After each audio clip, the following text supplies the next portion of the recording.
استقبال کریں فیض الرسول براؤ شریف کی سرزمین سے آنے والا ایک بہترین مسلک کا ناشر جسے محترم فرید الدین فیضی کے نام سے جانا اور پہچانا جاتا ہے، استقبال کر لیں۔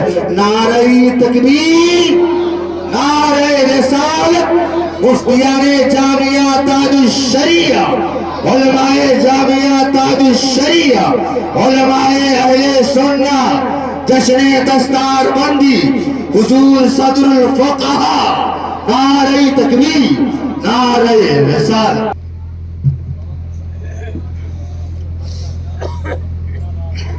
ممبر رسول پر بیٹھے علماء کرام و مفتیان اعظام، حاضرین محفل، پردہ نشین میری ماں اور بہنوں، السلام علیکم ورحمۃ اللہ تعالی وبرکاتہ۔ الحمدللہ رب العالمین والعاقبۃ للمتقین والصلاة والسلام علی سید المرسلین، اما بعد فاعوذ باللہ من الشیطان الرجیم، بسم اللہ الرحمن الرحیم۔ قل هل يستوي الذين يعلمون والذين لا يعلمون، صدق الله العظيم وصدق رسوله النبي الأمين المتين المعين الكريم، ونحن على ذلك لمن الشاهدين والشاكرين والحمد لله رب العالمين۔ آئیے ہمارا مل کر سب سے پہلے آقائے نامدار، مدینے کے تاجدار، دونوں عالم کے مالک و مختار، سید ابرار و خیار، شہنشاہ ذی وقار، کائنات کے اولی فصل بہار، رہبر اعظم، قائد اعظم، سیاح لامقام، مالک انس و جا، حضور نبی کریم صلی اللہ تعالی علیہ وسلم کی بارگاہ میں اپنے غلامی کا ثبوت دے اور بلند آواز سے درود پاک پڑھے۔ اللہم صلی علی سیدنا مولانا محمد وسلم صلاۃ و سلام علیک سیدی یا رسول اللہ صلی اللہ تعالی علیہ وسلم۔ میں نے جس آیت کریمہ کی تلاوت کرنے کا شرف حاصل کیا، اللہ رب العزت قرآن مقدس میں ارشاد فرماتا ہے قل هل يستوي الذين يعلمون والذين لا يعلمون، جس کا آسان ترجمہ یہ ہے اے محبوب آپ فرما دیجئے کیا علم والے اور بے علم والے برابر ہیں؟ نہیں، ہرگز نہیں۔ علم روشنی ہے، جہل تاریکی ہے، اجالا اور اندھیرا کبھی ایک نہیں ہو سکتا۔ علم حاصل کرنے کے بعد انسان اپنے والدین کے حقوق کو پہچانتا ہے، علم حاصل کرنے کے بعد انسان حرام و حلال کو پہچانتا ہے، علم حاصل کرنے کے بعد انسان عالم دین بنتا ہے، علم حاصل کرنے کے بعد انسان مفتی بنتا ہے، علم حاصل کرنے کے بعد انسان مجدد بنتا ہے، علم حاصل کرنے کے بعد انسان مفکر بنتا ہے، کرنے کے بعد انسان مفکر بنتا ہے۔ لیکن آج ہمارے معاشرے میں علم کی کتنی کمی ہے۔ جب آپ ہندوستان کے گوشے گوشے کو چھان ماریں گے، جب آپ ہندوستان کے خطے خطے میں اپنے نظر کو دوڑائیں گے تو آپ کو معلوم ہوگا 10% مسلمان ایسے ہیں جو تعلیم یافتہ ہے، اسی 10% مسلمانوں میں سے کچھ ڈاکٹر ہیں، اسی 10% مسلمانوں میں سے کچھ انجینئر ہیں، اسی 10% مسلمانوں میں سے کوئی ڈی ایم ہے، اسی 10% مسلمانوں میں سے کوئی ایس پی ہے، اسی 10% مسلمانوں میں سے کوئی انجینئر ہے۔ مسلمانوں تمہیں تاریخ پڑھنے کی ضرورت ہے۔ جب تم تاریخ پڑھو گے تب تمہیں معلوم ہوگا دنیا کا سب سے پہلا دل، دنیا کا سب سے پہلا ڈاکٹر کوئی اور نہیں بلکہ اللہ کا رسول حضرت ادریس علیہ السلام ہے، جنہیں اللہ رب العزت نے طب کا علم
تکبیر، نعرہ رسالت، جشن دستار بندی، آمد حضور شہاب ملت، زندہ باد زندہ باد۔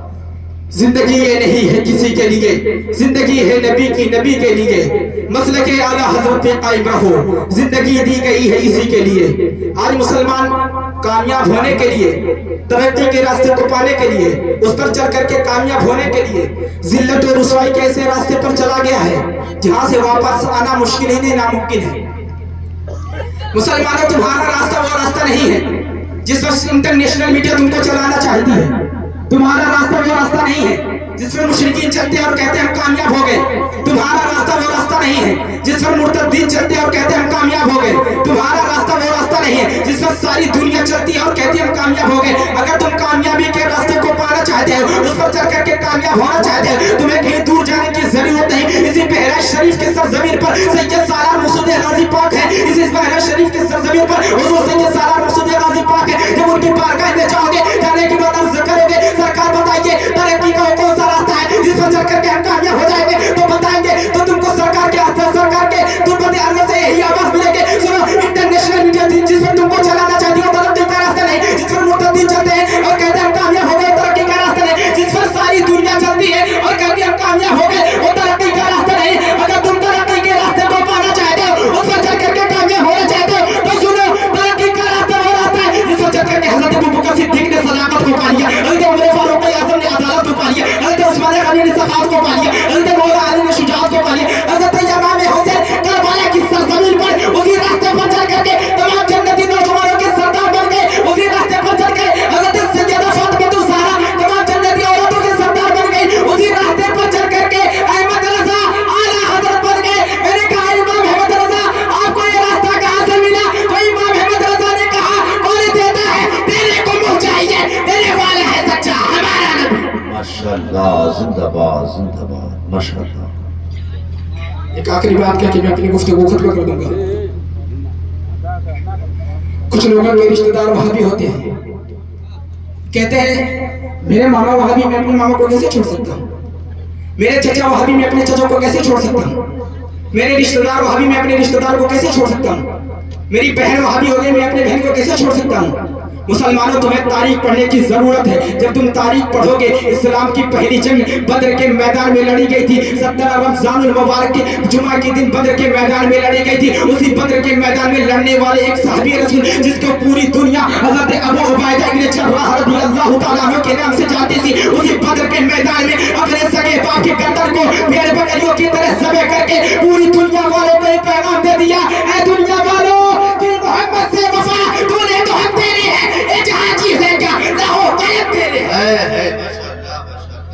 حضرات مسلمانوں، اپنے بچوں کو تعلیم دلاؤ، پہلے انہیں دینی تعلیم دلاؤ تاکہ وہ حرام و حلال کو پہچان سکیں۔ پہلے تم انہیں دینی تعلیم دلاؤ تاکہ بدعقیدوں سے اپنا ایمان بچا سکیں، اس کے بعد تم انہیں دنیاوی تعلیم دلاؤ۔ اس زمانے میں تعلیم کو اپنا ہتھیار بناؤ۔ مولا قدیر، میرے بولنے میں اگر کسی بھی قسم کی کوئی بھی غلطی ہوئی ہو، میں آپ تمامی حضرات کو گواہ بنا کر کے توبہ کرتا ہوں۔ استغفر اللہ ربی من کل ذنب واتوب الیہ، استغفر اللہ ربی من کل ذنب واتوب الیہ، اشہد ان لا الہ الا اللہ واشہد ان محمدا عبدہ ورسولہ۔